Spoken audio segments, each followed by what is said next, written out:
চলে যাই সব ছেড়ে যেতে হয়, মৃত্যু মানে না কোনো পরিচয়।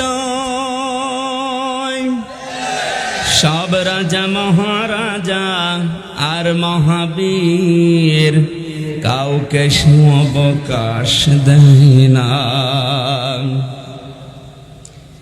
ফেরাউন শেষ তক ছিল না, মৃত্যু তাকেও ছেড়ে দিল না।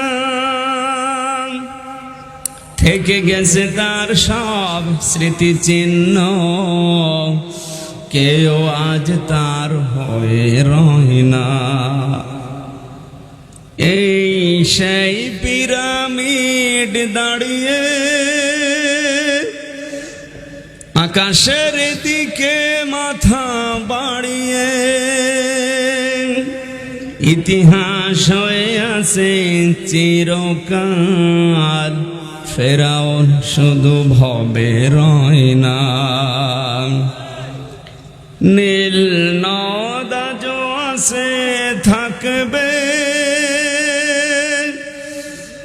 চিরদিন সত্যকে ডাকবে। ডেকে ডেকে বলে যাবে দিন ও রাত, ডেকে ডেকে বলে যাবে দিন ও রাত। কেউ যেন ফেরাউন হয় না। পৃথিবীতে কেউ স্থায়ী হয় না, হোক না সে ফেরাউন কিবা নমরুদ।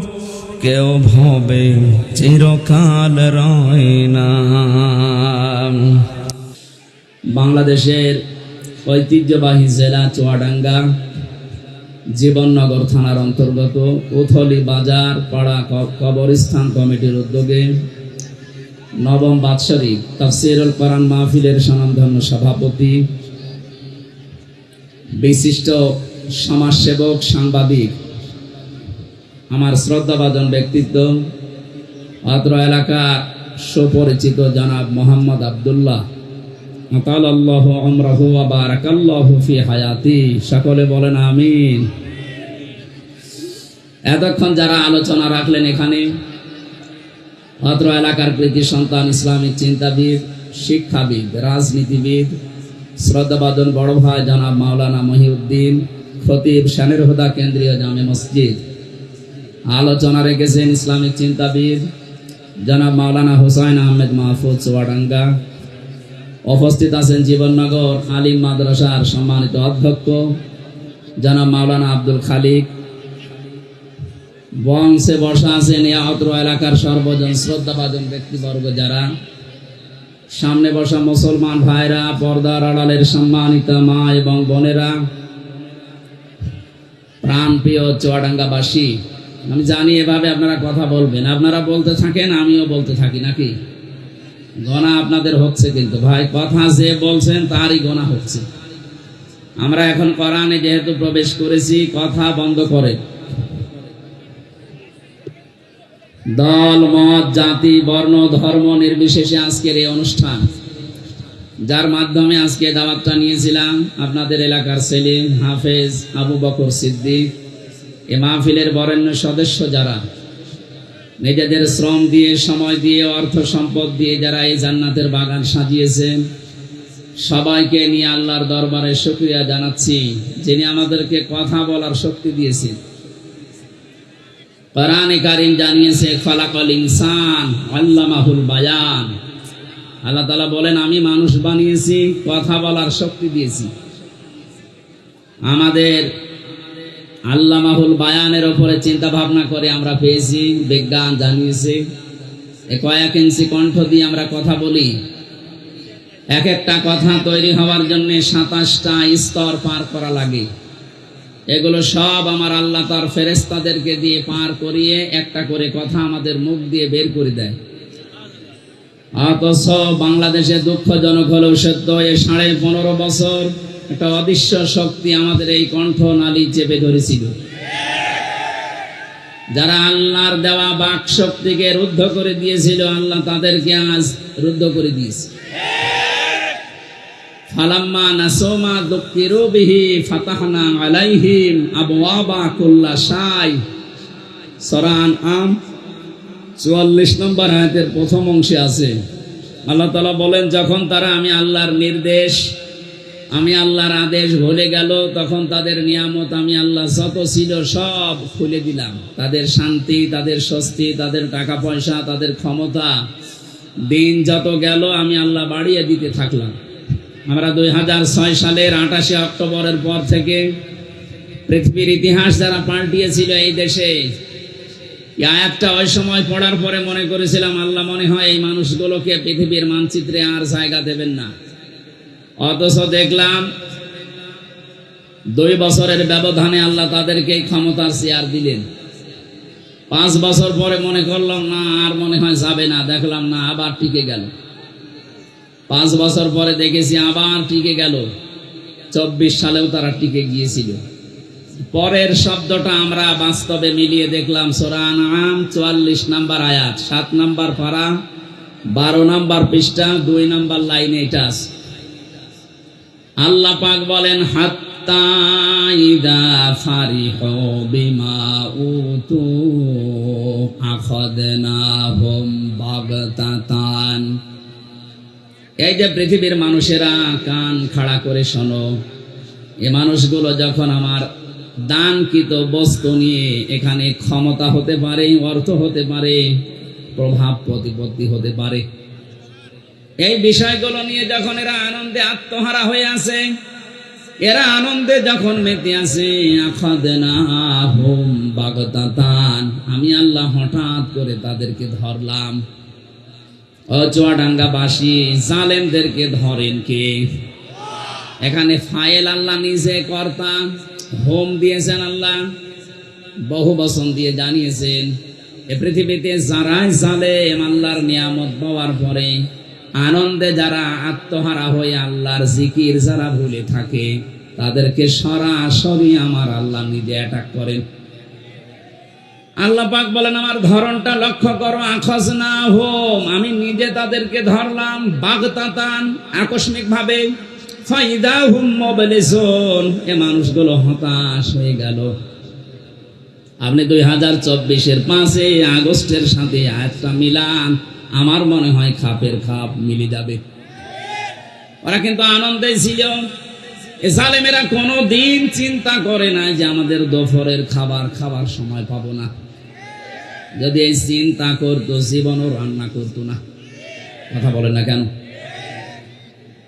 বেকাল 3টার ভেতরে ছেলে মেয়েরা যে তাদের ঘরে যা পেয়েছে ওইগুলো লুকিয়ে রাখতো। এমন এমন জিনিস দেখিয়েছে যেটা এখন আর দেখানো সম্ভব না। কথা বলে না কেন? আল্লাহ বলেন, ও মানুষগুলোকে আমি আকস্মিক ভাবে ধরলাম, তারা হতাশ হয়ে গেছে, এমন নিরাশ হয়ে গেছে। তাদের চেহারার দিকে হে নবী আপনি তাকাবেন, দেখবেন ওদের চেহারার ভেতরে হতাশা। আপনি আজ দেখতে পাচ্ছেন আগস্টের 5 তারিখের পর থেকে আজকের দিন পর্যন্ত যত জালেম ধরা পড়ছে সবার চেহারা হতাশায় পরিপূর্ণ।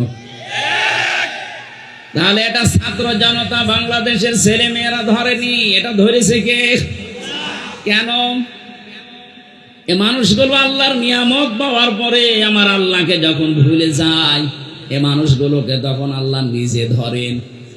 আর বাস্তবে আমরা যারা এই পৃথিবীতে সৎ কাজের আদেশ করি, এর পেছনেও কারণ আছে। ফালাম্মা নাসু মা যুকিরু বিহি আনজাইনাল্লাযীনা ইয়ানহাউনা আনিস সূ ইলা আখিরি আয়াত। আল্লাহ পাক বলেন, মানুষ যখন আমার নির্দেশ পাওয়ার পরে, আদেশ পাওয়ার পরে ভুলে যায়, এই মানুষগুলোকে তখন আমি আল্লাহ শাস্তি দেই। তাদেরকে শুধু বাঁচিয়ে রাখি যারা দুনিয়াতে সৎ কাজের আদেশ করতো আর এদের অন্যায় কাজে বাধা দিত। এই 15.5 বছরে আয়াতটা আপনি মিলাবেন, সূরা আরাফে আছে।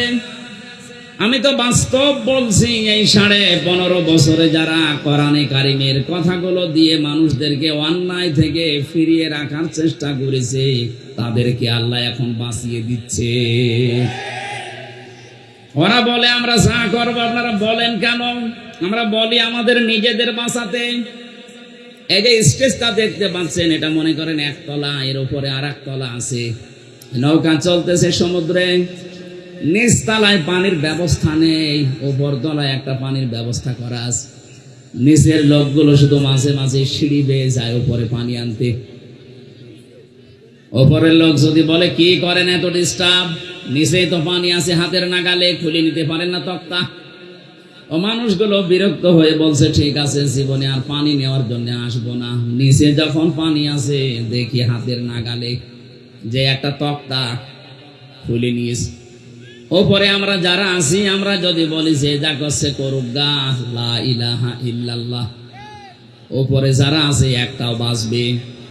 নিজের মানুষগুলো এই বোকামি করে নিজেরা যেমন মরবে, উপরে যারা আছে তারাও মরবে। কথা বলেন ঠিক কিনা? এই 15.5 বছরে আমরা নিশ্চুপ থাকতে পারতাম? আমার তো বাস্তব যতটুকু জ্ঞান আমি দেখেছি, এই 14টা দল বাদ দিয়ে বাংলাদেশে যত মানুষ আছে আমরা সব কিন্তু মাজলুম। কথা বলেন না কেন? যে দলের নামই বলেন, 14 দল বাদ দিয়ে যারা আছি আমরা সব মাজলুম। আমার আয়াতের শেষের শব্দে এটা আছে, আমরা ব্যাখ্যায় যাব। আমি আমার যতটুকু লেখাপড়া আয়াতের উপরে আছে, আমার মনে হয় বাংলাদেশ আজকে একেবারে মিলে যাবে। আপনারা থাকবেন তো ঘন্টা খানিক। আল্লাহ পাক বলেন, এই মানুষগুলো যখন আমি আল্লাহর আদেশ ভুলে যাই, যে মানুষগুলো সৎ কাজের আদেশ করে আর অন্যায় কাজে বাধা দেওয়ার চেষ্টা চালায়, আযাব যখন পাঠায় তখন তাদেরকে বাঁচিয়ে দেই। আমরা এই আয়াত পড়েছি এই কারণে, জীবনের রিস্ক নিয়ে হলেও সৎ কাজের আদেশ, অসতে আমরা বাধা দেই। ওপর তলায় আসি বলে বেশি থাকবো তা না, যা করছেন নিচে বসে বসে, এটা যদি উপর থেকে বাধা আমরা না দেই, যত আল্লাহর বড় হলে আমরা উপরে থাকি, আপনারা ডুবলে আমরাও ডুববো। এই জন্য 56,000 বর্গ মাইলকে এমন নিরাপদ রাখতে চাই যেন নিচে কেউ নৌকার তক্তা খুলতে না পারে। আজকে একজন উপদেষ্টার নাম নিয়ে সারা বাংলাদেশ না সারা বিশ্ব থেকে ঝড় উঠেছে, তাকে বাদ দেওয়া হোক। কেন? কারণ এই লোকটার 9টা দোষ বের হয়েছে। 1 নাম্বার, সে সমকামিতা প্রমোট করে। সে চায় যে পুরুষে পুরুষে বিয়ে হোক, এটা আল্লাহর নিষিদ্ধ কাজ। একথা বলে না? আল্লাহ পাক বলেন, যুজ্জিনা লিন-নাসি হুব্বুশ শাহাওয়াতি মিনান নিসা। পৃথিবীতে আমি কয়েকটা জিনিসকে মানুষের ভেতরে আকর্ষণীয়, লোভনীয়, সুশোভিত করে দিয়েছি। তার ভেতরে 1 নাম্বারে নারী। মেয়েদের প্রতি পুরুষের আকর্ষণ, এটা স্বাভাবিক। তৈরি করেছেন কে? আল্লাহর এই নির্দেশকে যারা ডাইভাইড করে এখন পুরুষে পুরুষে বিয়ে করতে চাচ্ছে, এইরকম মানুষকে যারা উপদেষ্টা বানিয়েছে, দেশের 16 কোটি মানুষ মানে না। এক কথা বলে না কেন? আপনি বাইরের দেশেও খবর নেন, যাদের ঈমান আছে তারা এই লোককে মানতে পারে না। এটা যেহেতু শুধু তাফসীর মাহফিল না, এখানে সব দলের মতের ধর্মের লোক আছে, আমি জানি। এটা শুধুমাত্র এদেশে যারা মুসলিম দাবি করছে তাদেরও অনুষ্ঠান না। আপনি দেখবেন রাস্তা দিয়ে আসার সময় কত হিন্দু পর্যন্ত বউ ছেলে নিয়ে আসতেছে। হাদা বায়ানুল লিন্নাস হুদাল লিন্নাস। মানুষ কত বাচ্চা যারা বিবেচিত আজকের এই অনুষ্ঠান তাদের জন্য। সুতরাং আমার সামনে এখন এই 10,000 20,000 মানুষ না, আমি 18 কোটি মানুষের দায়িত্ব নিয়ে বলছি, তাড়াতাড়ি অবিলম্বে এই শয়তানকে আপনারা বাদ দিন। তার নাম বলতে চাই, আপনারা বুঝে ফেলেছেন। কথা বলেন না কেন? আমরা চাই ওনাকে যেন না রাখা হয়। সবগুলো আমার বলা দরকার নেই, একটাই যেহেতু বলেছি, উনি আল্লাহর নিষিদ্ধ কাজ, নারী পুরুষের আকর্ষণ নষ্ট করে নিজের স্ত্রীকে দিয়ে পর্যন্ত সিনেমা বানিয়েছে ব্যাচেলার। আপনি দেখবেন 3rd-person সিঙ্গুলার নাম্বার। এই সমস্ত সিনেমাগুলো আমি নিজে উপন্যাসে পড়েছিলাম বিশ্ববিদ্যালয় থাকাকালীন। এখন দেখি ওইগুলো দিয়ে সিনেমা বানিয়েছে, যেগুলো পরকীয়া প্রেম উস্কে দেয়। ওনার স্ত্রীকে দিয়ে এই সিনেমা বানিয়ে উনি মানুষের ভেতরে পরকীয়া প্রেম, এটা আল্লাহর নিষিদ্ধ কাজ। কথা বলেন না কেন? পরকীয়া প্রেম যেটা, এটা নিষিদ্ধ কাজ না। কোন হিন্দুকে বলেন, সেও মানবে না। যদিও সে আল্লাহ বিশ্বাস করে না, তারপরও সেই অবৈধ কাজ মানে না। অথচ মুসলিম নামধারী কি সুন্দর সুন্দর শব্দ দিয়ে নাম বানিয়েছে। মোস্তফা, সরোয়ার, ফারুকি, প্রত্যেকটাই অর্থবোধক নাম। প্রথমটা আমার নবীর নাম মুস্তফা, সরোয়ার আমার নবীর নাম, ফারুকি বিশ্ব নবী মোহাম্মদ রাসূলুল্লাহর সাহাবী হযরত ওমর ফারুকের নাম। এত সুন্দর সুন্দর জিনিস দিয়ে নাম বানালেন আর কাম করছেন সব উল্টা। ফারুক মানে সত্য মিথ্যার পার্থক্যকারী, আর আপনি সত্য মিথ্যা সব মিশ্রণ ঘটিয়ে সব এক করে দিচ্ছেন। এই জন্য জীবন যতদিন আছে আমরা চাই আমরা যেন আল্লাহর আযাব এবং গজবে আপনার মতো না পড়ি। এই কারণে আমরা বাধা দেই, প্রতিবাদ করি। যদি আমাদের সামর্থ্য যতটুকু আছে এইটাও বন্ধ করে দেয়, আল্লাহর কসম দাউদ নবীর জামানায় যেভাবে বানর বানিয়ে দিয়েছে আমাদেরকেও বানিয়ে দেবে। আমরা তো আমাদের বাঁচার জন্য প্রতিবাদ করছি। এই 14 দলটা বাদ দিয়ে বাকি যারা আছে আপনি তাকান, জীবনের উপরে রিস্ক নিয়ে তারা কিন্তু প্রতিবাদ করেছে, এখনো করছে। এই জন্য চাচ্ছি এ দেশটা যেন অশান্ত না হয়। এই কি করেন আপনি? হ্যাঁ, বিবেক নেই মনে হয়। কি শুরু করেছেন? কি কষ্ট হচ্ছে তো দেখতে পাচ্ছি। এভাবে থাকেন ভাই না। এই যে এখানে কয়েকজন তুলে দিন। কোথায় যাবেন? আমি আসার সময় তো দেখলাম মানুষের কোনো জায়গা নেই। বাধা দিলে মানুষের ঝোঁক সেই দিকে বাড়ে। এটাই সেই দুনিয়া তৈরি হওয়ার পর থেকে আরম্ভ হয়েছে। 15.5 বছরে বাধা দিয়ে কি করলেন আপনি? 1 তারিখেই সব আল্লাহ উঠিয়ে দিয়েছে। সুতরাং যারা বাধা দিয়েছিলেন তাদেরকে তো আর খুঁজে পাওয়া যাচ্ছে না, তাদের খুঁজে পাওয়া যাবেও না। কারণ এই আয়াতের পরের শব্দ ফাকতি আদাবিরুল কওমিল্লাযিনা যালামু, জালেমদের গোড়া কেটে দিয়েছে কে? বলেন বলেন। ওদের গোড়া কেটে দিয়েছে। এই জন্যই তো এখন নতুন নতুন ইস্যু বানাচ্ছে। কতগুলো ইস্যু তৈরি করলো 5 তারিখের পর থেকে, একটাও হালে পানি নেয়নি। এখন আবার নতুন করে আরেকটা তৈরি করছে। বিশ্বের বিভিন্ন মোড়লের কাছে এখন ধর্ণা দিচ্ছে যে আমি নির্বাচিত সরকার ছিলাম, আমাকে উৎখাত করা হয়েছে। এটা ডাহা মিথ্যা কথা। এটা যদি কেউ শয়তান কেউ বলে যে 15 বছরে কি দেশে নির্বাচন হয়েছে, শয়তানও হাসবে। কথা বলে না কেন? আপনি একটা ঘোড়াকে সকালবেলা জিজ্ঞাসা করেন, ঘোড়াও বলবে একটা কথা বলবে। নির্বাচনের আগে যেখানে 154 জন হয়ে যায়, দিনের ভোট যেখানে রাতি হয়ে যায়, সেখানে আপনি এই কথা সারা বিশ্বের মানুষকে মোড়লদেরকে শোনাচ্ছেন কি? আপনি একটা হাসি মানুষ, এত বড় মিথ্যা কথা বলেন কি? আমি আর নাই বললাম। সুতরাং হাসি মানুষের কথা বলা ঠিক না। আপনার কথার কারণে আজ কিন্তু আমরাও কালার হয়ে যাচ্ছি বাইরের দেশে। এই যে সিঙ্গাপুর, মালয়েশিয়া কয়েকটা দেশ ঘুরলাম। এই সমস্ত দেশে যাবার পরে দেখি ওই মানুষগুলো গালি দেয়। প্রথমে আমি মদিনা থেকে একটা গাড়ি নিয়েছিলাম আবু জেহেলের কবর দেখার জন্য। ভাড়া ঠিক করার পরে ড্রাইভারকে বললাম চলেন, উনি আমারে বলে ইয়া হাজিউল হুজ্জাত। এভাবে দামাদামি করেন। কোন দেশে বাড়ি? যে তুমি বাংলাদেশ। হারামি। হারামি মানে? আচ্ছা আপনাকে বলি না যে আপনার দেশে যে দায়িত্ব আছে ওইটাকে যা বলেন। আপনি বলেন আপনার সাথে আমি আরো 2 লাইন বেশি বলছি।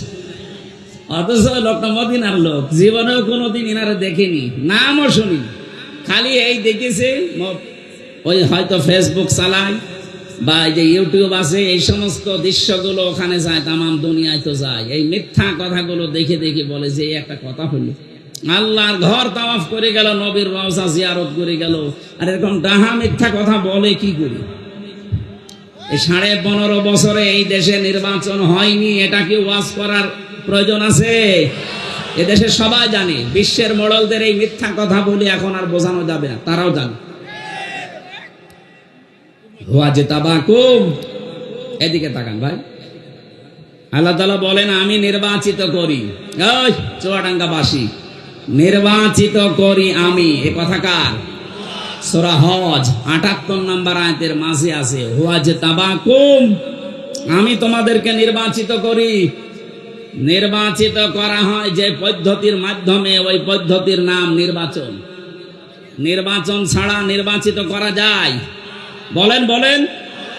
তা আপনি যে বলেন যে আমি নির্বাচিত, তো নির্বাচন তো হয়নি, আপনি কিসের নির্বাচিত? এই ষড়যন্ত্র বন্ধ করার জন্য খুব ভালোভাবে যারা দায়িত্বে আছেন তাদেরকে বলছি তাড়াতাড়ি করে একটা সম্মানজনক সময় নিয়ে এই নতুন নতুন করে উপদেষ্টা না বানিয়ে খুব তাড়াতাড়ি করে এই দেশে একটা নির্বাচিত সরকারের হাতে দেশটা ছেড়ে দিন, তাহলে ওদের এই দুর্বিসন্ধি সব নস্যাৎ হয়ে যাবে। কারণ জালেম বিদায় নিয়েছে দেশ থেকে, মুনাফিক কিন্তু এখনো অনেকে আছে, এরাও তলে তলে জালেমদের সাথে বিভিন্ন আঘাত করছে, এই কারণে জালেমরা এত সাহস পাচ্ছে। এজন্য আপনাদের আহ্বান জানাচ্ছি, যা করেছেন, যা করা হয়েছে, এটা যদি এখন ক্ষমা পেতে চান, একটা পদ্ধতি মাত্র বাকি আছে, তাছাড়া কোনো পদ্ধতি নেই তাদেরকে মাফ করা।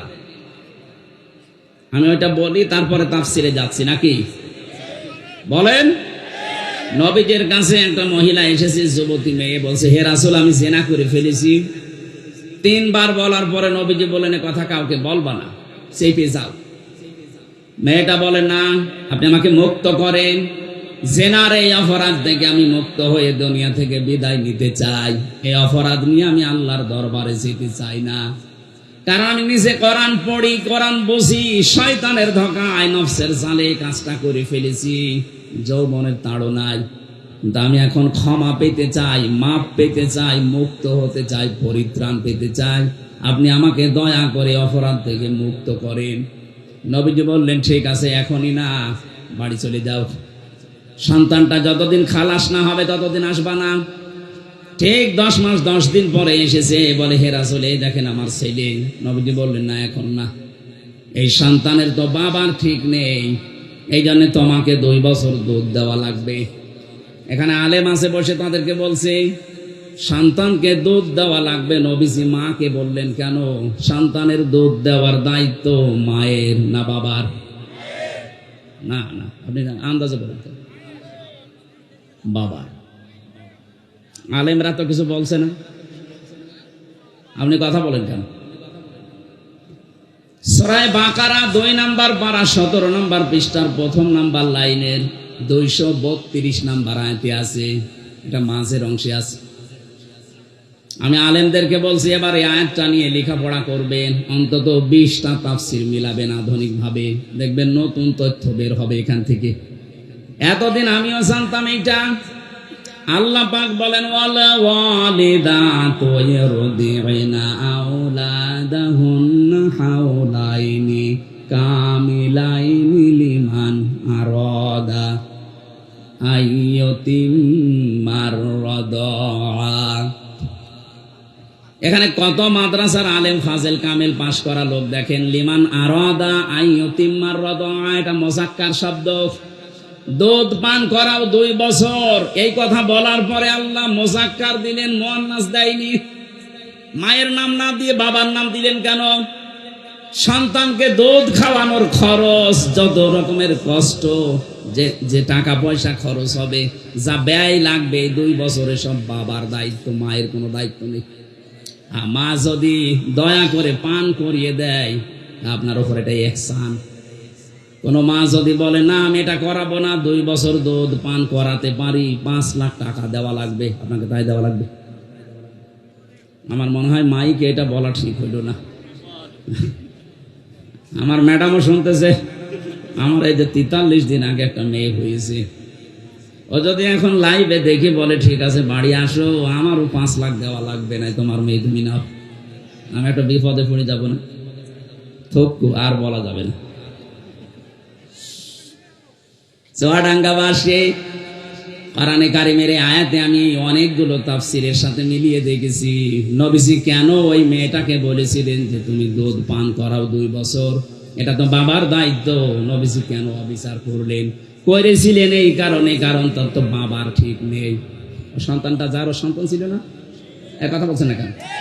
সে তো বলতে পারছে না এটাতে কার বাবা কোনটা, বললে তার আবার অপমান হবে।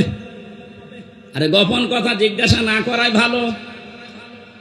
সূরা মায়েদার ভেতরে আছে, লা তাসআলু আন আশিয়া ইন তুবদা লাকুম তাসুকুম। এই আয়াতের ব্যাখ্যায় দেখবেন, যে কথা বললে আপনাকে সরাসরি অপমান মনে করা হয়, এরকম কথা আপনি ওর সামনে বলবেন না, গোপনে বলবেন। বাস্তবে আমি নবীজির এই কথাকে মিলিয়ে দেখেছি, বিশ্ব নবী তাকে এই কারণে বলেন নাই, বললেন ঠিক আছে দুধ পান করাও 2 বছর। 2 বছর পরে এসেছে শক্ত একটা খাবার নিয়ে, নবীজি বললেন ছেলেটা এক সাহাবীর আন্ডারে দিয়ে দাও, মেয়েটাকে বুক পর্যন্ত মাটির ভেতরে গেড়ে দাও, পাথর নিক্ষেপ করো। হযরতে খালিদ ইবনে ওয়ালিদ বলেন আমি এত জোরে একটা পাথর নিক্ষেপ করলাম দেখি এই নাক দিয়ে ফেটে রক্ত বের হয়ে আমার শরীরে লেগেছে। ভৎসনা দিলাম, রাগ করলাম, গালি দিলাম, অপমান বোধ হলো আমার কাছে, যেরকম একটা নাপাক মহিলার রক্ত আমার শরীরে। নবীজির কানে কথাটা যাবার পরে বিশ্ব নবী বললেন খালিদ থামো, এ কথা বলবা না, আমি নবী তুমি নবী না, আমি যা দেখি তুমি দেখতে পাও না। আমি যা বছর ওনার বন্ধু গিয়াসউদ্দিন মামুন ছিলেন 17 বছর আছে, বের হয়েছে কিছুদিন আগে। বিএনপির এক একজন মানুষের নামে আমি মামলা দেখেছি, 313টা 536টা পর্যন্ত মামলা পেয়েছি। আমার এই যে খাবার দিয়েছে তো বলতাম ভাই কয়টা মামলা, কি করেন? বিএনপি করতাম, বড়গোনায় বাড়ি, মামলা কয়টা? 313টা। মনে হচ্ছে বদরের ময়দান কায়েম করে ফিরেছে। বলে তো একটা মানুষকে 313টা মামলা দেয় কোন বিবেকে? আমারে তো 2টা দিয়েছিল, তাই 3 বছর। ও 313টা তো কিয়ামত হয়ে যাবে। কথা বলেন না কেন? এই জন্য আমি আপনাদেরকে বাঁচাতে চাই। এটা যেহেতু রেকর্ড হচ্ছে, সারা পৃথিবী কালকে যাবে, এমনকি যারা পালিয়েছে ওই জালেমরাও শুনছে। আপনারা যদি এখনো পর্যন্ত মাপ পেতে চান, শুধু আস্তাগফিরুল্লাহ হবে না, যার কাছে যে ধরনের অপরাধ করেছেন আগে তার কাছে যে মাপ চাবেন, তার ক্ষতিপূরণ দেবেন, এরপরে পড়বেন আস্তাগফিরুল্লাহ। এই কথা বলেন না কেন? এই হাদিসের অর্থ যদি না বুঝে থাকেন, আপনার এই ওয়াজ শুনতে আসা, তাফসীর শুনতে আসা ব্যর্থ। বুঝেছেন কিনা বলেন তো? কিভাবে মাপ চাইতে হবে আমি পদ্ধতিটা বললাম। নবীজি যে ওই মহিলাকে বলতে পারতেন না, যাই হয়েছে হয়েছে, তুমি আস্তাগফিরুল্লাহ গোপনে পড়ে নাও, বলতে পারতেন না? কিন্তু বলেননি, ওনাকে শাস্তি দিয়ে তারপরে বলেছে এবার আস্তাগফিরুল্লাহ পড়ো। আজ আপনারা 15.5 বছরে যা করেছেন পৃথিবীর ইতিহাস পাল্টিয়ে ফেলেছেন। সুতরাং এখন শুধু আস্তাগফিরুল্লাহ পড়লে হবে না, আপনাকে ফিরে আসার জন্য যার কাছে অপরাধ করেছেন তার কাছে স্বীকার করা লাগবে। এবং স্বীকার করলেই হবে না, এই 15.5 বছরে তার যে ক্ষতি করেছেন ওই ক্ষতিপূরণ দেওয়া লাগবে। আপনার কারণে বহু মানুষ ব্যবসা করতে পারে না, ঝুলে ঝুলে জীবনটা নষ্ট করে ফেলেছে। কেউ আম বাগানে, কেউ বাঁশ বাগানে, কেউ ধানের খেতে শুয়ে শুয়ে রাত কাটিয়েছে বছরের পরে বছর। এত কিছু করার পরে আপনি এখন আস্তাগফিরুল্লাহ পড়বেন আর আল্লাহ আপনাকে মাফ করে দেবে, কি আর কি নাকি? আশা করছে আপনি হাদিসের অর্থ বুঝে ফেলেছেন এবং যারা শুনছে ওই জালেমরাও বুঝেছে। বাঁচতে যদি চান এই মহিলার মতো তওবা করেন। এবার আমি একটা তথ্য বলছি, সূরা ফুরকান 68 নম্বর আয়াত। এই পৃথিবীতে 3টা অপরাধের সাথে যারা জড়িত থাকবে এই মানুষগুলোর শাস্তি হবে ডবল। কয়টা? আরো জোরে বলেন। এটা কিন্তু ক্লাস চলছে, ক্লাসে যদিও এভাবে কথাবার্তা হয় না, আপনারা বেশি বলছেন। ক্লাসের মতো জবাব দেবেন। 3টা অপরাধ করলে শাস্তি দেবে কয়টা? ডবল। জোরে বলেন কয়টা? এখন আপনি দেখেন তো এই 3 অপরাধ আপনার ভেতরে আছে কিনা। ওয়াল্লাযীনা লা ইয়াদউনা মা'আল্লাহি ইলাহান আখারা। আল্লাহ পাক বলেন যারা আমি আল্লাহর সাথে অন্য কাউকে ডাকে, এই যে মা'আল্লাহ, আল্লাহর সাথে অন্য কাউকে যারা ডাকে, এটা বাংলাদেশ, ভারত আর পাকিস্তানে বেশি। আমরা এই দেশগুলোতে আল্লাহকে ডাকি না তা না, আল্লাহর জিকিরও চলছে, কিছুক্ষণ পরে দেখি আল্লাহর পাশাপাশি অন্য কাউকে ডাক দেন। ইয়া আলী বাবা, শাহ আলী বাবা, কেল্লা বাবা, ফতে বাবা বলছে। কথা বলছে না কেন? সে যেই করুক সে যেন শুধরে নেয়।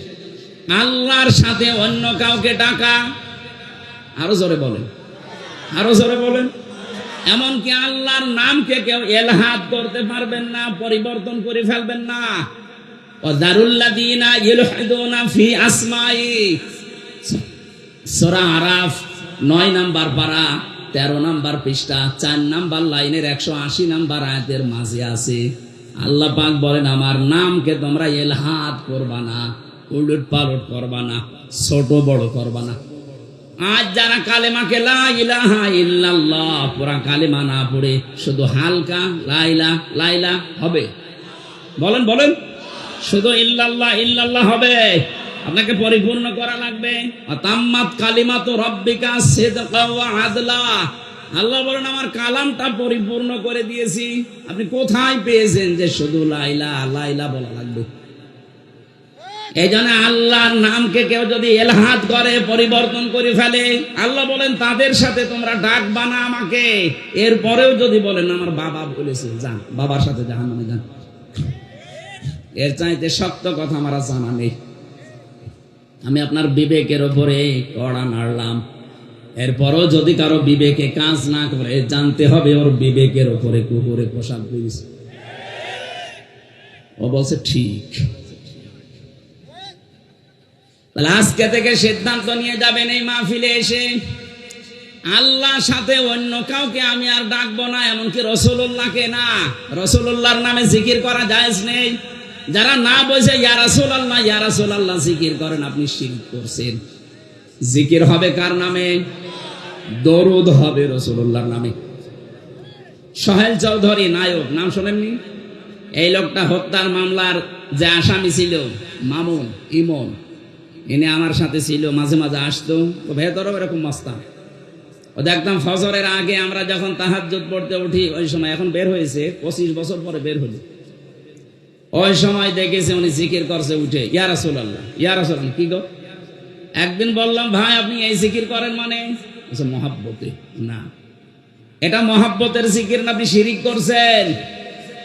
এই আয়াত দিয়ে তাকে আমি বুঝিয়েছিলাম আল্লাযীনা লা ইয়াদউনা মা'আল্লাহি ইলাহান আখার, আল্লাহ পাক সাথে ডাকছেন, আল্লাহর সাথে সাথে আপনি অন্য কাউকে ডাকতে পারবেন না। ওর পরে দেখলাম তার কয়েকদিনের ভেতরে এই জিকির বাদ দিয়ে আল্লাহর 99টা নাম মুখস্থ করে ফেলেছে। ও তখন পাঁচে মাসে জিকির করতো ইয়া রহমান ও ইয়া রহিম ও ইয়া গফফার, হ্যাঁ এটা করে। ওয়ালিল্লাহিল আসমাউল হুসনা ফাদউহু বিহা, আমি আল্লাহর অনেক সুন্দর সুন্দর নাম আছে, যে নামে পারো আমাকে ডাকো, কিন্তু সাবধান আমার নামকে উলট পালট করবা না। সুতরাং যারা দলিল বিহীন এই জিকির করেন, আল্লাহর সাথে অন্য কাউকে ডাকেন এবং আল্লাহর নাম অর্ধেক করে ফেলেন অথবা আল্লাহর নামের সাথে অন্য কিছু যোগ করেন, ছোট বড় করে ফেলেন, পরিবর্ধন করে ফেলেন, আপনারা থামবেন নাকি চালিয়ে যাবেন? আমি তো বলছি এটা শুধু আপনার জন্য না, এটা রেকর্ড হচ্ছে। সারা বাংলাদেশ সহ বিশ্বের বহু মানুষ এখন লাইভ দেখছে। আল্লাহর সাথে যারা অন্য কাউকে ডাকেন, আল্লাহর কসম আপনার শাস্তি হবে মরণের পরে ডবল। সুতরাং ওই ব্রাহ্মণবাড়িয়া তাহেরি ভাইয়ের মতো যেন কেউ জিকির করবেন না। 2 নম্বরে ওয়ালা ইয়াকতুলুনা নাফসাল্লাতী হারামাল্লাহু ইল্লা বিল হক, আদালত কর্তৃক বিচারালয় কর্তৃক প্রমাণ করা ছাড়া কোনো মানুষকে আপনি হত্যা করতে পারেন না। অথচ আগস্টের 5 তারিখের আগে 3732 জন মানুষ হত্যা হয়েছে এই দেশে। এই কথা বলা লাগবে। এই মানুষগুলো মারার পেছনে একটাও যুক্তিসঙ্গত কোনো কারণ নেই, আদালত কর্তৃক প্রমাণিত কোনো দলিলও নেই। আপনি নিজের ইচ্ছা মতো মারলেন, কথা বলেন না কেন? এর সাথে যিনি জড়িত, যারা জড়িত তাদের শাস্তি হবে ডবল। 3 নম্বরে ওয়ালা ইয়াজনুন, জেনা করা যাবে না। কে বলছেন? জেনা করলে শাস্তি কয়টা? ডবল। বলেন বলেন।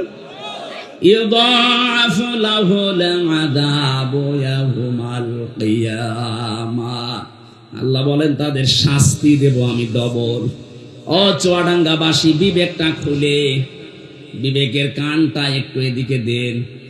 আজ আমরা যাদেরকে আদালতে তুলছি দেখতে পাচ্ছি এই মানুষগুলোর সব সারা জীবনটা জিনা দিয়ে ভরা। এতদিন পর্যন্ত যাদের নামে মিথ্যা মামলা দিয়ে জেনার তহমত দিয়ে জেলে আটক করেছিল, ফাঁসি দিয়েছিল, ওই মানুষগুলোর জীবন পবিত্র। এক কথা বলে না কেন? আপনি তাকান, যাদের বিরুদ্ধে জেনার তহমত দিয়েছিল, ব্যভিচারের দোষ দিয়েছিল, তারা কিন্তু এখন বেকসুর খালাস পেয়ে গেছে, তারা মুক্ত। আদালত কর্তৃক প্রমাণ হচ্ছে তাদের ওই অপরাধের সাথে যুক্ত তারা না, রাজনৈতিক প্রতিহিংসার কারণে তারা এটার শিকার। কিন্তু এখন যাদেরকে দেওয়া হচ্ছে এদের সব ভিডিও ক্লিপ আছে। এক কথা বলেন না কেন? কালকে আমি জামালপুরে ছিলাম, জেলা জামালপুর, ওই যে টাকলা মুরাদ, 6 মিনিট 32 সেকেন্ডের একটা অডিও ক্লিপ ফাঁস হয়ে গিয়েছিল। এই কারণে তার মন্ত্রিত্ব শেষ, তার এমপিগিরি শেষ, বাকি আরটা বললাম না। অথচ এখন যারা আছে দেখেন প্রত্যেকের 8 মিনিট 10 মিনিট 1 ঘন্টা পর্যন্ত এদের চরিত্র কোথায় সব ভিডিওই দেখা যাচ্ছে। জেনা করলে শাস্তি ডবল হয়, আর এদের পুরাটা জীবনই জেনা। দরবেশ বাবা পর্যন্ত অন্যের স্ত্রী নিয়ে এসে আল্লাহর রাস্তায় চালাচ্ছে। বলেন আপনি কাকে বিশ্বাস করবেন? আর বাকি দরবেশের যদি এই হাল, বাকি তো সব আল্লাহর রাস্তায় চলে গেছে। এই জন্য জেনার ধারে কাছে যাওয়া পর্যন্ত নিষেধ, আর এগুলো লাইসেন্স শুরু করেছিল আল্লাহ এই কারণে এভাবে শক্ত করে ধরেছে। তাহলে এই মহিলার উদাহরণ দিলাম আমি হাদিস দিয়ে, এই কারণে আজ হাজারো মানুষ মনে করছে যা করেছি অন্তত এখন কিছু মানুষ যারা আত্মীয় স্বজন আছে এদের সাথে মিলে মিশে আস্তাগফিরুল্লাহ পড়েনি, না আপনার মাফ হবে না। আপনি ধরা তো খাবেনই, যদি মাফ পেতে চান এই মহিলার মতো তওবা করেন। এই 15.5 বছরে যাদের ক্ষতি করেছেন তাদের ক্ষতিপূরণ দেবেন, তাদের কাছে মাফ চাবেন। তারা যদি মন থেকে বলে ঠিক আছে যা মাফ করে দিলাম, এবার আপনি আস্তাগফিরুল্লাহ পড়েন। আমার এই কথার অর্থ বুঝেছেন কারা? তারা শুধু হাত তোলেন তো, হ্যাঁ আন্দাজে না, আমি কিন্তু জিজ্ঞাসা করব। এবার হাত অনেক নেমে গেছে।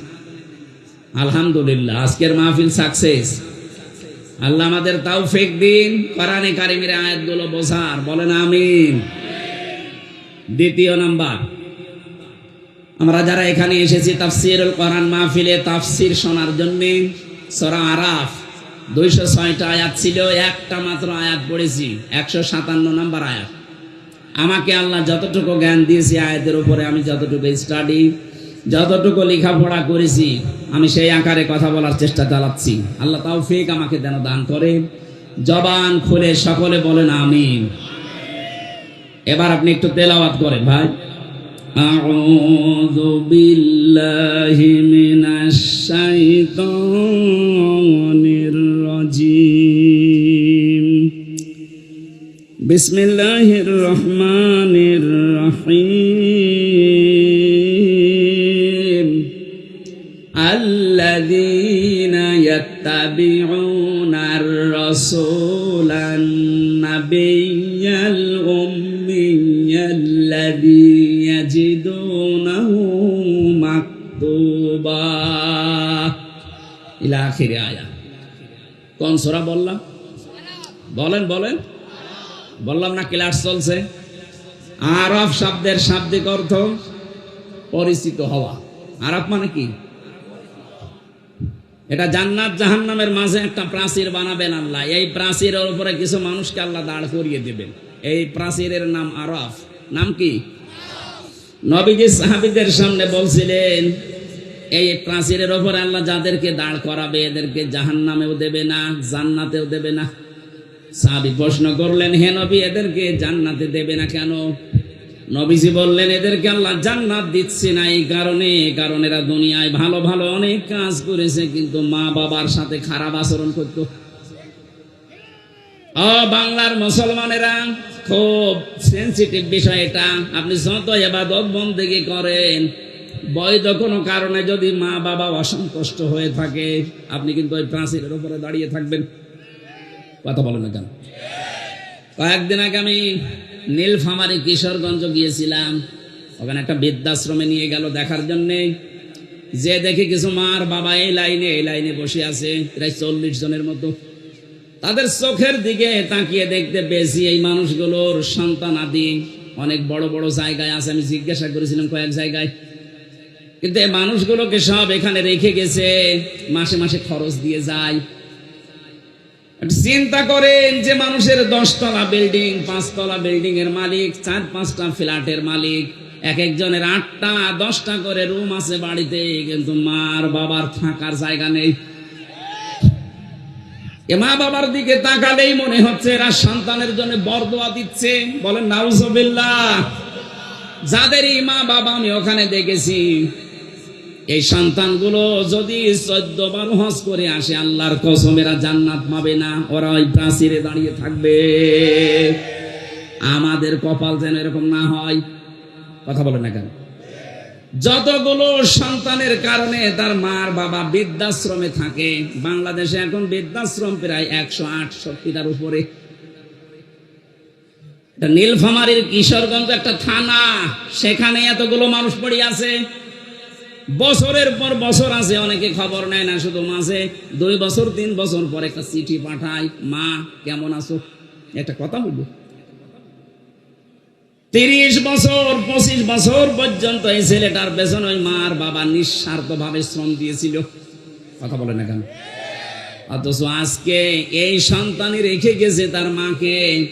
আমার যতটুকু দেখলাম, যাদের কারণে রেখে যায় সন্তানগুলো মার বাবাকে বৃদ্ধাশ্রমে বলেন, এর পেছনে কয়েকটা কারণ আছে। একটা কারণ ওই ছেলেটার বউ। এই কথা বলছেন না? হাজারো বউ এই দেশে আছে, তারা চাই না যে আমার শ্বশুর শাশুড়ি আমার সাথে একসাথে থাক। এরকম বউ দেশে নেই? সম্মানিত মা বোন, আমি জানি হাজার হাজার মা বোন আপনাদের চাইতে ডবল, ওরা বিভিন্ন জায়গায় বসে আছে। আমি সবাইকে এক মনে করে কথা বলছি, আমার ইমান থেকে বলছি, সাবধান। আপনি শুধু নামাজ পড়ে রোজা রেখে কালো বোরকা পরে জীবনও জান্নাত যেতে পারবেন না। তিরমিজি শরীফের হাদিস, আল্লাহর নবী বলেন, যে মহিলার ভেতরে 4টা কাজ পাওয়া যাবে, ওই মহিলাকে আমার আল্লাহ জান্নাতের 8টা দরজায় খুলে দেবে। যে কোনো দরজা দিয়ে যেতে পারবে, ও জান্নাতে কেউ বাধা দেবে না। জোরে বলেন সুবহানাল্লাহ। 1 নম্বরে, ইদা নাজারা ইলাইহা সাররাতুহু, যখন তার স্বামী তার দিকে তাকাবে তখন সে স্বামীকে আনন্দ দেবে। ওয়াইদা গাবা আনহা হাফিজাতুহু, যখন স্বামী থাকবে না বাইরে চলে যাবে, তখন নিজের পরিবারে পরিবেশে নিজের ইজ্জত আবরু, নিজের স্বামীর সম্পদ আর সন্তানকে হেফাজতে রাখবে। এটা আজ 100 জনের প্রায় 95টা মহিলা ঠিক রাখতে পারছে না। স্বামী বাইরে চলে গেলেও দিন পায়। কথা বলেন না কেন? ফাতেমাতুজ জোহরার সাথে যেই মহিলা জান্নাত যাবে, জামিলা, তার জীবনী পড়েছি, তাকে আল্লাহ জান্নাত দেওয়ার পেছনে 2টা কারণ। 1 নাম্বার, এসে স্বামীর অনুমতি ছাড়া কোনোদিন বাইরে যায়নি, কারো সাথে দেখাও করেনি। আর হাজারো মেয়ে লোক স্বামী বাইরে চলে গেলেও মনে হচ্ছে যে জান্নাত পেয়ে গেছে। স্বামীর সম্পদ গুলো তার অনুমতি ছাড়া দান করা জায়েজ নেই, আর আল্লাহর রাস্তায় চুরি করে। কথা বলে না কেন? স্বামী বাইরে গেলে আপনার সন্তান, আপনার শরীর, ইজ্জত, সম্ভ্রম, এগুলো সব হেফাজতে রাখা লাগবে। জান্নাতের দরজা এই কারণে খোলা থাকবে। 3 নম্বরে, এইটাই আসল, ভালো করে শোনেন।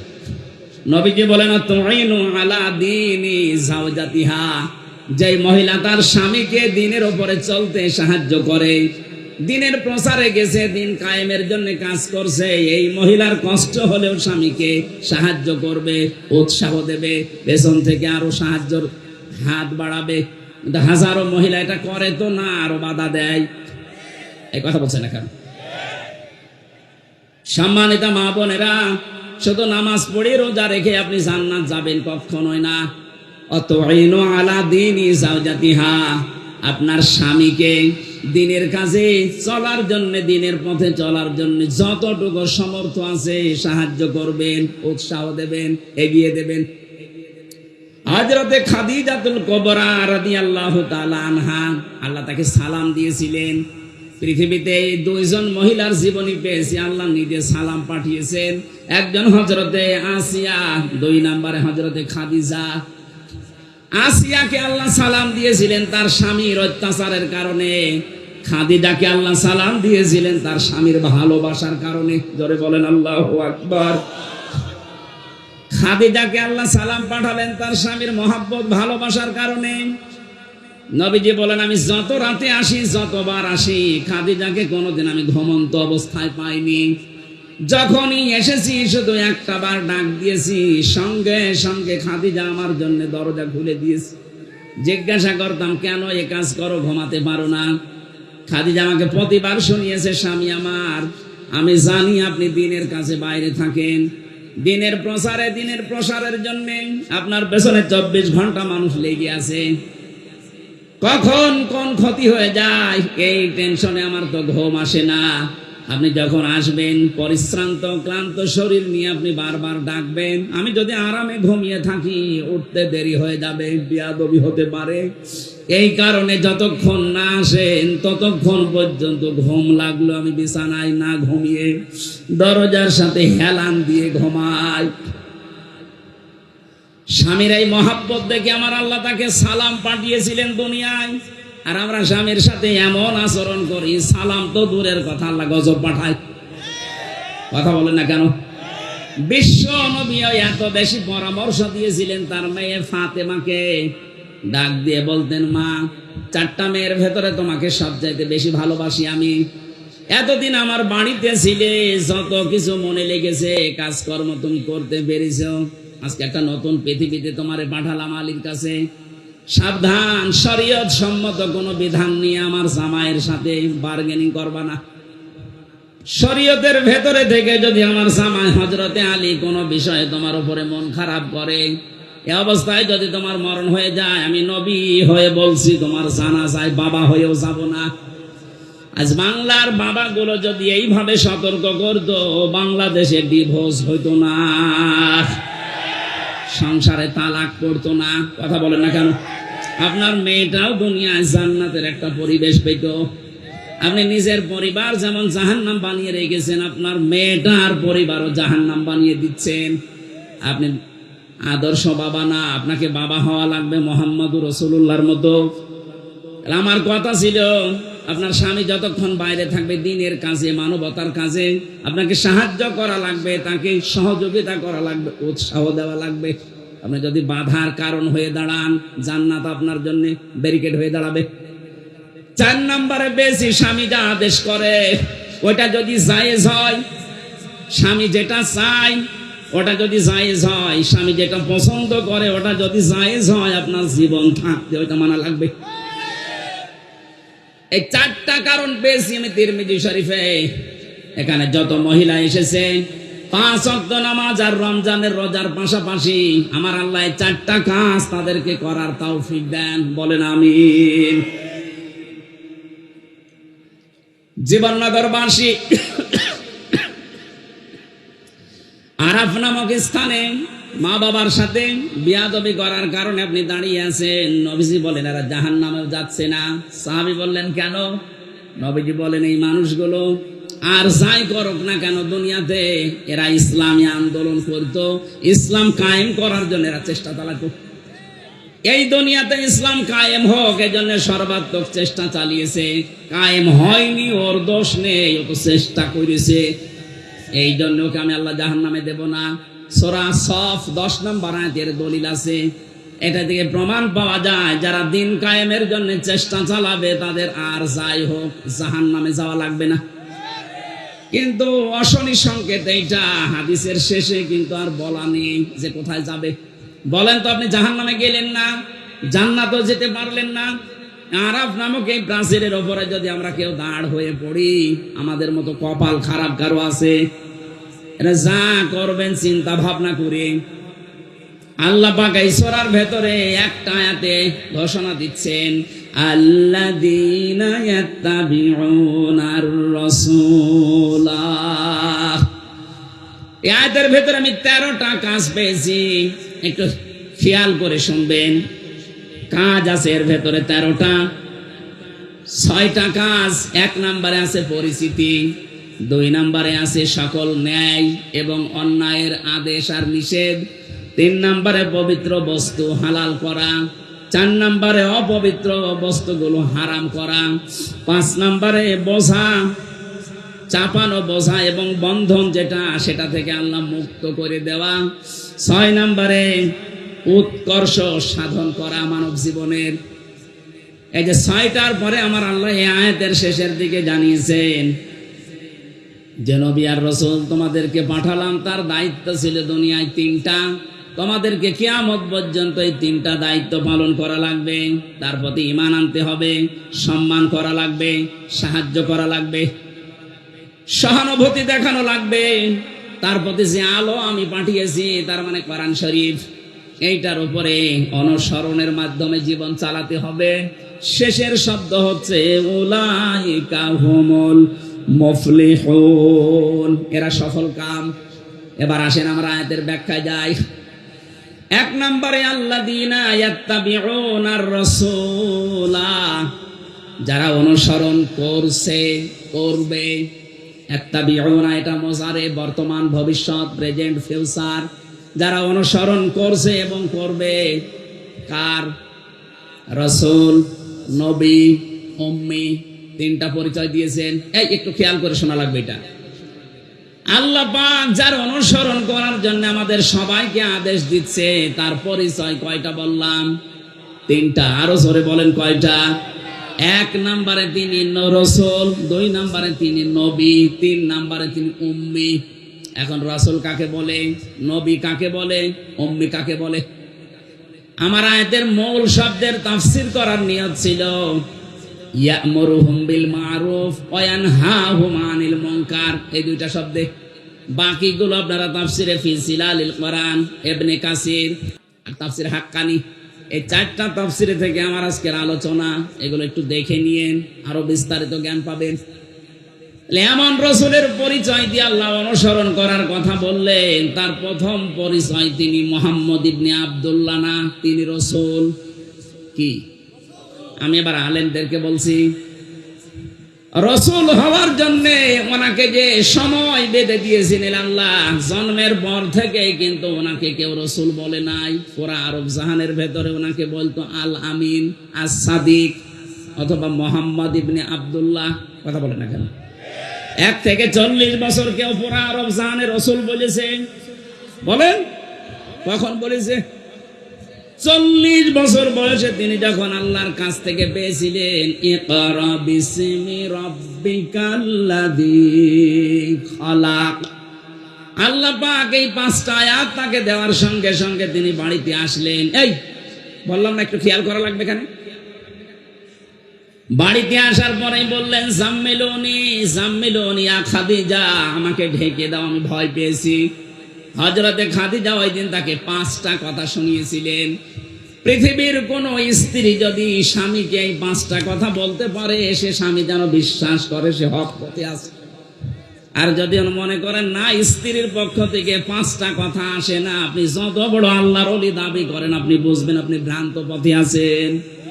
খাদিজা ওই দিন বলেছিলেন, যদিও তিনি ঈমান এখনো আনেননি, প্রথমেই বলেছিলেন স্বামী ভয় পাবেন না, কাল্লা আল্লাহি মা ইয়াখজি কাল্লাহু আবাদান, আল্লাহর কসম কখনো আল্লাহ আপনাকে ভয় দেখাতে পারেন না। জিন, পরী, ভূত, পেতনি যাই বলেন, যারা ভয় দেখায় এরা আপনার কাছে আসতে পারে না। কারণ কি? ইন্নাকা লা তাসিলুর রহিমা, আপনি আত্মীয়তার সম্পর্ক ঠিক রাখেন। এই হাদিস দ্বারা বোঝা যায় দুনিয়ায় যারা আত্মীয়তার সম্পর্কগুলো ঠিক রাখতে পারে, অটুট রাখতে পারে, তাদের ভেতর থেকে আল্লাহ ভয় দূর করে দেয়। আর আমাদের রাতের বেলা আমার মনে হয় তাল গাছের ভেতরে কিছু নড়াচড়া করলো ভয় লাগে। কথা বলে না কেন? এত ভয় আপনার ভেতরে, কারণ কি? কারণ আপনার রক্তের সম্পর্ক ঠিক নেই। চেহারা সুরত দেখলে মনে হয় জান্নাত থেকে পালিয়ে এসেছে, অথচ নিজের আপন ভাইয়ের সাথে কথা বলে না। এই কথা বলছে না কেন? নিজের আপন রক্ত যেগুলো, এগুলোর সাথে যদি সম্পর্ক কেউ ছিন্ন করে, ঘরে যদি দেখতে মনে হয় শাহজালাল পীরের মতো, তাও মনে করবেন ওর জীবনে বহু ভয় আল্লাহ লুকিয়ে রেখেছে। আমি বিস্তারিত ব্যাখ্যায় যাচ্ছি না, আমার শব্দ সামনে পড়ে আছে। 2 নম্বরে ওয়া তাহমিলুল কাল্লা, কি করতে আপনি ভয় পান? আপনি তো মানুষের বোঝা হালকা করেন, বোঝা বহন করেন। এখানে বোঝা মানে শুধুমাত্র এই বোঝা না, এখানে কষ্টের বোঝা, ঋণের বোঝা, দুঃখের বোঝা। কথা বুঝতেছেন? হ্যাঁ নবী, আপনি এই দুনিয়াতে বহু বোঝা বহন করে দেন, বোঝা হালকা করে দেন মানুষের। অথচ আশ্চর্য হয়ে গেলাম, এতবার জীবনে হজ করার পর, নবীর উম্মত দাবি করার পর, মুসলিম জাতির অনেকে তাকে মা বলে, অনেকে তাকে বোন বলে, অথচ এই মানুষটা পালিয়ে যাওয়ার সময় কত রকমের বোঝা আমাদের উপরে দিয়ে গেল। এই কথা বলে না কেন? এই যে 3732 জন মানুষ মরে গেল, এগুলো দেশের জন্য বোঝা হয়ে যায় না? 2780 জন মানুষ এখনো হাসপাতালে কাতরাচ্ছে, তারা তাদের পরিবারের কাছে, সমাজের কাছে এই দেশের জন্য এখন বোঝা না? কারো হাত নেই, পা নেই, চোখ নেই, অন্ডকোষ নেই, এ কথা বলছেন এখন। এত ঋণের বোঝা আপনি দিয়ে গিয়েছেন, এদেশে এখন কেউ জন্ম নিলেই তার মাথার উপরে 1 লাখ টাকা ঋণ। এত বড় বড় বিশাল বোঝা আপনি দিয়ে গেলেন, কাউকে কষ্টের বোঝা, কাউকে দুঃখের বোঝা, কাউকে অর্থের বোঝা, ঋণের বোঝা, হাজার হাজার বোঝা আপনি মাথার উপরে দিয়ে আরামে আছেন। আর আপনি দাবি করছেন আমি জান্নাতে যাব। কিসের জান্নাত আপনার? আপনি তো নবীর উম্মতি নেই। শুধু উনি না, এই পৃথিবীতে যারাই মানুষের উপরে বোঝা তৈরি করে দেয়, বোঝা হালকা করে না, কত মানুষকে, নিরীহ মানুষকে বেকার মিথ্যা মামলা দিয়ে তার মাথার উপরে একটা বোঝা চাপিয়ে দিলেন। আমার পরিবারের উপরে 3টা বছর কি বোঝা চাপিয়েছিলেন বলেন তো? 2-5 হাজার, 10,000 না, কত লক্ষ লক্ষ টাকা আমার পরিবার থেকে আপনারা নিয়েছেন। মনে হচ্ছে যে আমার বাবার কাছেও টাকা পাই, সে টাকা চাইতে গেছে। আমার প্রথম দিন ধরার পরেই বলেছে রিমান্ড দেব 10 দিন, 50টা মামলা দেব, যদি ছেলেকে বাঁচাতে চান তাহলে 10 লাখ টাকা এখনই নিয়ে আসেন।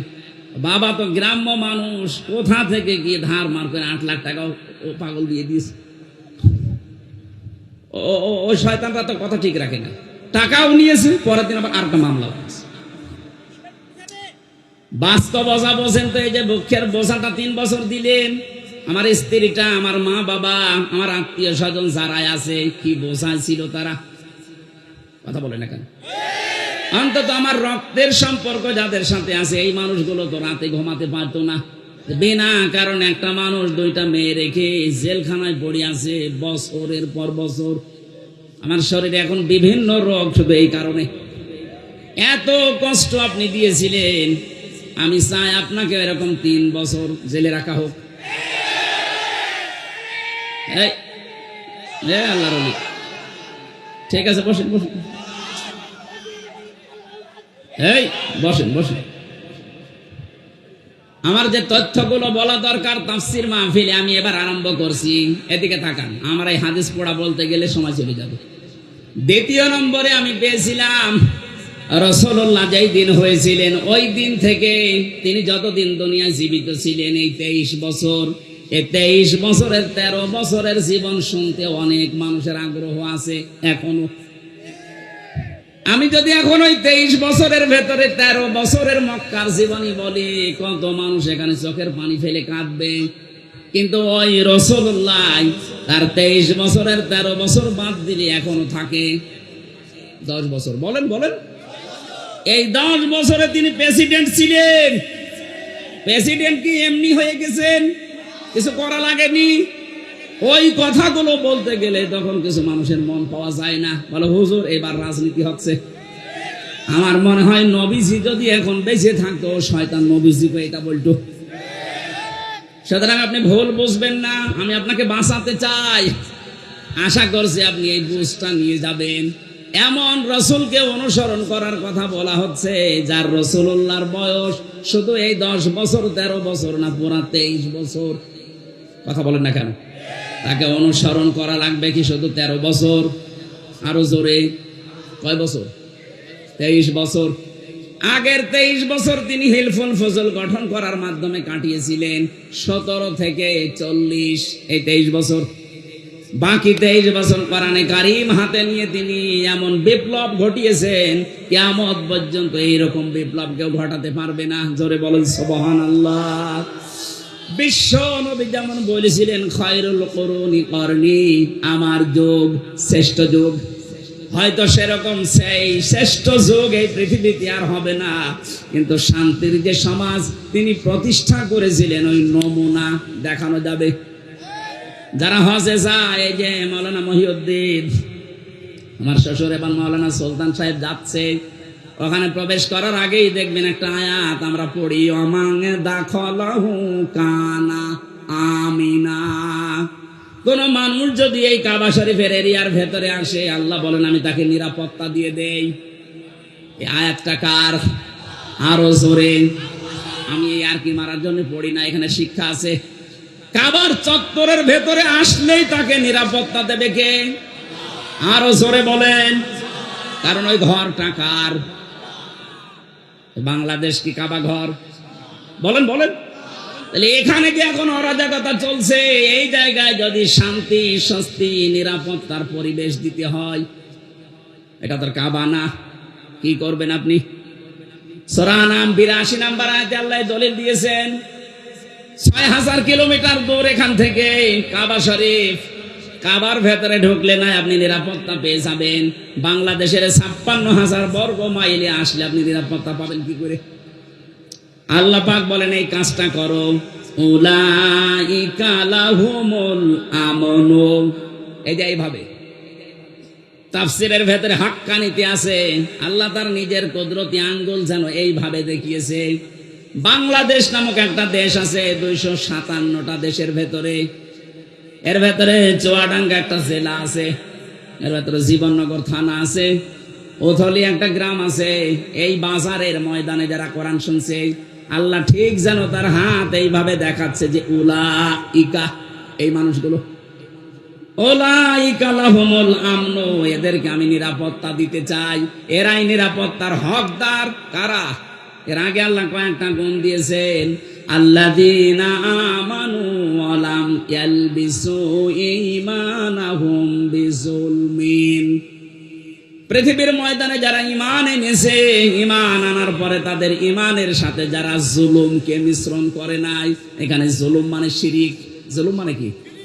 সুতরাং আমরা যদি এই বাংলাদেশে আমাদের ঈমান যায় আছে, ঈমানের সাথে যদি শিরিক মিশ্রণ না করি, জুলুম মিশ্রণ না করি, এই দেশটা আল্লাহ কাবা শরীফের মতো নিরাপত্তা দিয়ে দেবেন। আমি আশা করি কথা বুঝতে পেরেছেন।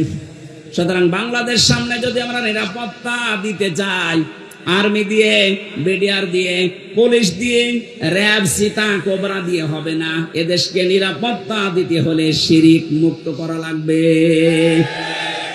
জুলুম মুক্ত করা লাগবে।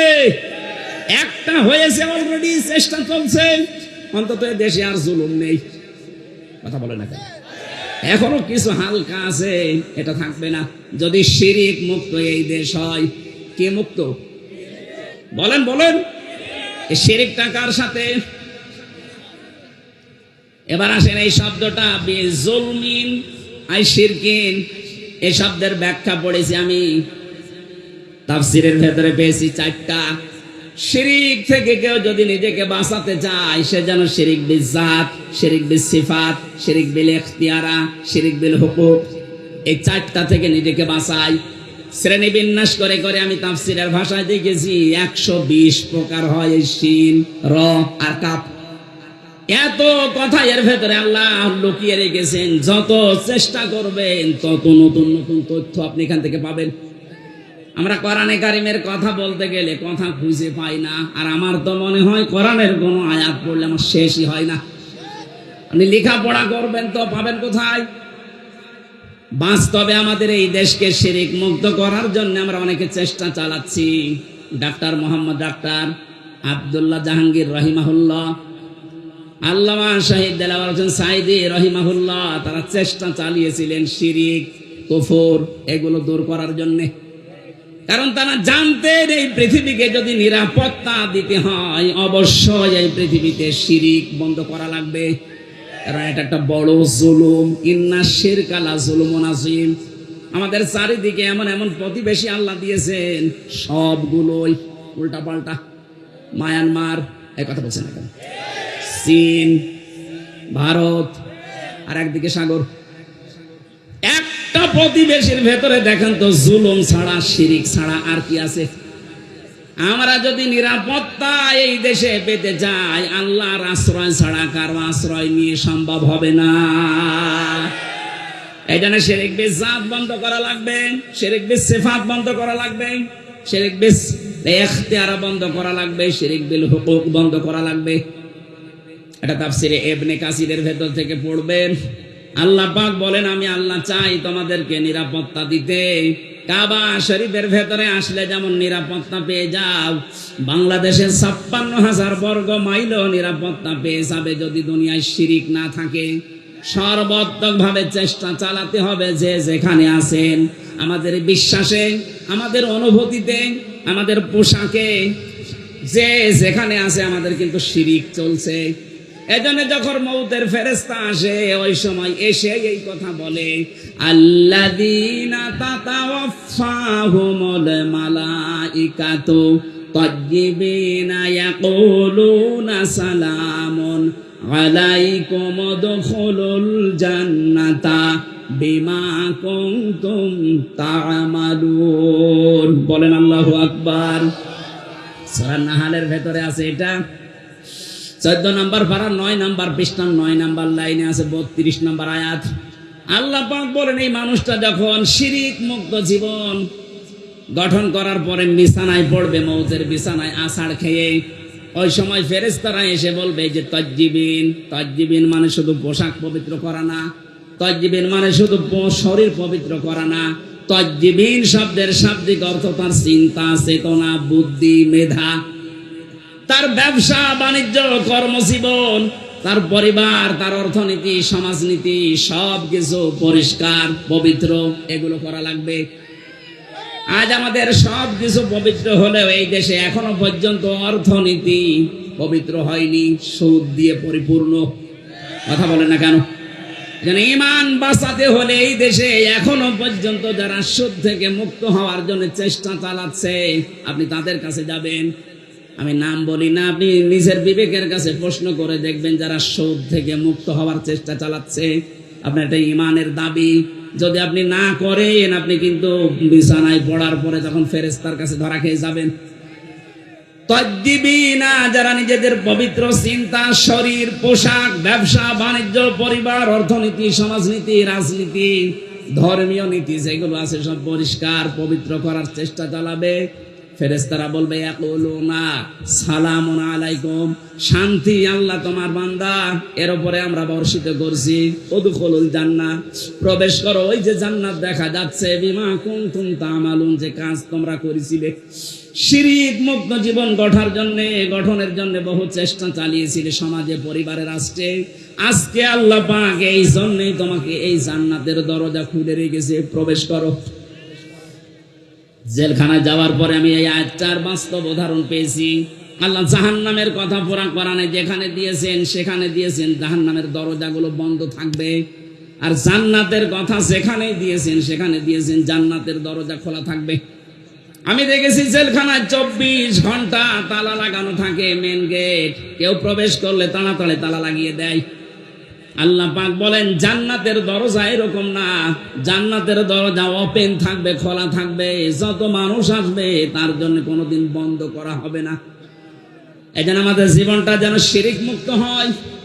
কাবা শরীফের মতো বাংলার 56,000 বর্গ মাইল আন্তর্জাতিক বিশ্বের যে চক্রান্ত চলছে, বিশেষ করে আমাদের প্রতিবেশীদের, সব কিছু থেকে যদি নিরাপত্তা পেতে চাই, অবশ্যই আমাদের এই বাস্তব জীবনটা জুলুম এবং শিরিক মুক্ত করা চাই। আল্লাহ আমাদের তৌফিক দিন, বলেন আমিন। এমন রাসূলের অনুসরণের জন্য আল্লাহ আদেশ দিচ্ছেন, যিনি রাসূল হয়েছিলেন কত বছর বয়সে? বলেন। এই যে তাবলীগ জামাতের ভেতরে 2 দল মারামারি করছে, সবাই বলছে আমরা নবীওয়ালা কাজ করছি না। নবীওয়ালা কাজ হবে তখন যখন তিনি দেখেন নবী হয়েছিলেন। কত বছর বয়সে? আরো জোরে বলেন। 40 থেকে 63, এই 23 বছর আপনাকে পঙ্খানো অনুসরণের মাধ্যমে দেখাতে হবে তিনি উম্মি ছিলেন। আল্লাহ পাক বলেন এই ঘোষণা আমি তাওরাতে এবং ইনজিলে লিখে দিয়েছিলাম। সূরা আলে ইমরান 3 নম্বর পারা 19 নম্বর পৃষ্ঠার 8 নম্বর লাইনে এই তথ্যগুলো আছে। লম্বা হয়ে যাচ্ছে না? না, কিছু মানুষ এই যে ওঠাউঠি করছেন, যারা উঠে তারা উঠবেই। এভাবে কষ্ট দেওয়া ঠিক না। আমরা 11টা 20 বাজে 30 পর্যন্ত আমরা টাইম দিয়েছিল, আমরা মনে হয় পুরাটা শেষ করতে পারবো না, যতটুকু পারি। আগামীতে এই দর্শনা মাদ্রাসায় 28 তারিখে একটা মাহফিল নিয়েছি এই মাসে, আজকে মনে হয় 13 তারিখ না, 28শে নভেম্বর রাত 9টা 9:30 ওখানে উঠবো ইনশাল্লাহ। দর্শনা মাদ্রাসায় যে আমরা যেখানে পড়তাম ওখানে কথা বলবো। এরপরে আর এইদিকে এই যে জলিলপুর মাদ্রাসায় আছে, তার পরের মাসে 8 তারিখে দিনের বেলা ওটা আসর থেকে মাগরিব পর্যন্ত আমার ভেতরে ঘেমে যাচ্ছে। আমি আজকে শেষ করে দিচ্ছি, মাপ চেয়ে আগামীতে কথা বলবো ইনশাআল্লাহ। আল্লাহুম্মা আমিন। লা ইলাহা ইল্লা আনতা সুবহানাকা ইন্নী কুনতু মিনাজ জালিমিন। এই মোনাজাতটা বসে করে যান, মোনাজাতটা বসে করে যান। আপনার মতো হাজার লক্ষ মানুষ এখানে হাজির হয়েছে। বসেন বসেন, মোনাজাতটা বসে করেন। মাথা নিচু করে, মাথা নিচু করেন, চক্ষু বন্ধ করেন। আপনারা সবাই পরস্পরের আত্মীয়। বিশেষ করে আমার ইমানের দিক থেকে এবং রক্তের দিক থেকে সবাই কম বেশি আত্মীয়। আমি সবাইকে নিয়ে মোনাজাতে হাজির হচ্ছি আল্লাহর দরবারে। রব্বানা যালামনা আনফুসানা ওয়া ইল্লাম তাগফির লানা ওয়া তারহামনা লানাকুনান্না মিনাল খাসিরিন। রব্বুল আলামিন, 3টা বছর আমি জালেমের কারাগারে বন্দী ছিলাম।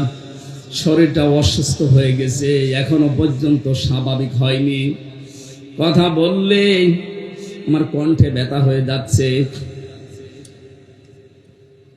আজকে আমার শ্বশুরালয় চুয়াডাঙ্গা জেলার শিবনগর উথলি এলাকাবাসী কর্তৃক আয়োজিত তাফসীরুল কোরআন মাহফিলে এসে 1.5 ঘন্টার মতো কোরআনের একটা আয়াত বোঝানোর চেষ্টা চালিয়েছি। আমি আশা করি এবং বিশ্বাস করি তোমার বান্দা বান্দিরা এটা সহজে বুঝে ফেলেছে। এখন এদেরকে আমল করার তৌফিক দাও। জান্নাতের এই বাগানটা সাজাতে তোমার যে বান্দাগুলো বিভিন্ন কায়দায় শ্রম দিয়েছে, অর্থ দিয়েছে, এদের এই শ্রমকে ওমরের মতো কবুল করে নাও। এদের এই অর্থগুলো কি হযরতে ওসমানের টাকার সাথে কবুল করে নাও। যত যুবক এই মাহফিলের জন্য দেখলাম সেই উথলি মোড় থেকে আইলাতালে রেলগেট পর্যন্ত কত কষ্ট স্বীকার করছে। এই যুবকদেরকে যে মা পেটে নিয়েছে, মায়ের পেট তুমি খাদিজার মতো বানিয়ে দাও। এই মাহফিলের বরেণ্যের সদস্য যারা, আজকের মাহফিলের সম্মানিত সভাপতি জনাব আব্দুল্লাহ তোমার বান্দা, মেহেরবানি করে বান্দা বানিয়ে দাও। হাফেজ আবু বকর সিদ্দিক, আল্লাহ নাম না জানা কত মানুষ যে যেইভাবে এগিয়ে এসেছে কোরআনের এই প্রচারের এই অনুষ্ঠানে, আল্লাহ তোমার রহমত তাদের দিকে এভাবে এগিয়ে দাও। কত মানুষ দোয়া চাচ্ছিল, অসুস্থ, এমন রোগ দিয়েছো যে মানুষের কাছে বলাও যায় না। মেহেরবানি করে আমাদের রোগকে শেফায়ে কামেলা আজেলা বানিয়ে দাও। আল্লাহ তাআলা আমার বড় শ্বশুর অসুস্থ হয়ে পড়ে আছে, সারাটা জীবন তোমার নামের ঘোষণা দিচ্ছে, হাইয়া আলাস সালাহ হাইয়া আলাল ফালাহ। তোমার ওই গোলামকে মেহেরবানি করে সুস্থতা দান করো, হায়াতে তাজ্জেবা সিহাতে কুল্লিয়া দিয়ে দাও।